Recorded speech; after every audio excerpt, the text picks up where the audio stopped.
শুভ সকাল। এই দেখো এদিকে এখন বৃষ্টি হচ্ছে, দেখো দেখতে পাচ্ছ গোটা বাড়ি দেখো সব ভিজে বৃষ্টি হচ্ছে। দেখো দেখো আমাদের দুটো ঢেঁড়স কড়াই আলু দিয়ে চিংড়ি মাছ দিয়ে চচ্চড়ি হবে, এটা হচ্ছে পাঙাশ মাছের ঝাল হবে আলু দিয়ে। আর এটা কী বলো তো বন্ধুরা, কে কে এরকম রান্না করে খেয়েছো কমেন্টে জানাবে বন্ধুরা। এটা হচ্ছে পাঙাশ মাছই ছোট্ট ছোট্ট করে কেটে মাংসর মতন রান্না করবে। আর এই হচ্ছে মশলা, ওতে মশলা মাখানো আছে। আর এই দেখো এত পাঙাশ মাছ ভালো হচ্ছে। এটা আলু দিয়ে হবে, পাঙাশ মাছ আলু দিয়ে হবে। আর এইটা এরকম কে কে খেয়েছো কমেন্টে জানাবে যে পাঙাশ মাছ মাংসের মতন করে রান্না করছি আমি।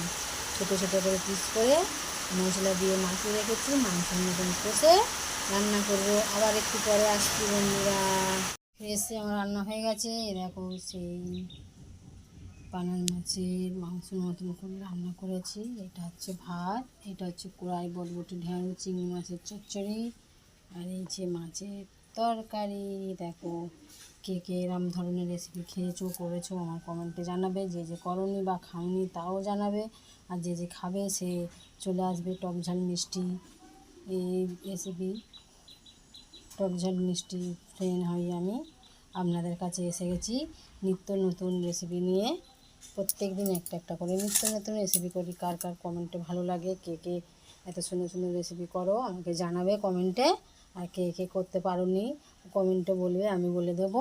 এই হচ্ছে সেই মাছ, দেখো কত সুন্দর না, মাংসের মতন কিন্তু খেতে দুর্দান্ত, এত সুন্দর লাগে। এই দিয়েই ভাত খাওয়া হয়ে যায়। আপনারা কে কে খাননি আমাকে বলবেন, কীভাবে করতে হয় আমিও জানিয়ে দেবো আপনাদের কমেন্টে। টাটা বন্ধুরা, বাই বাই।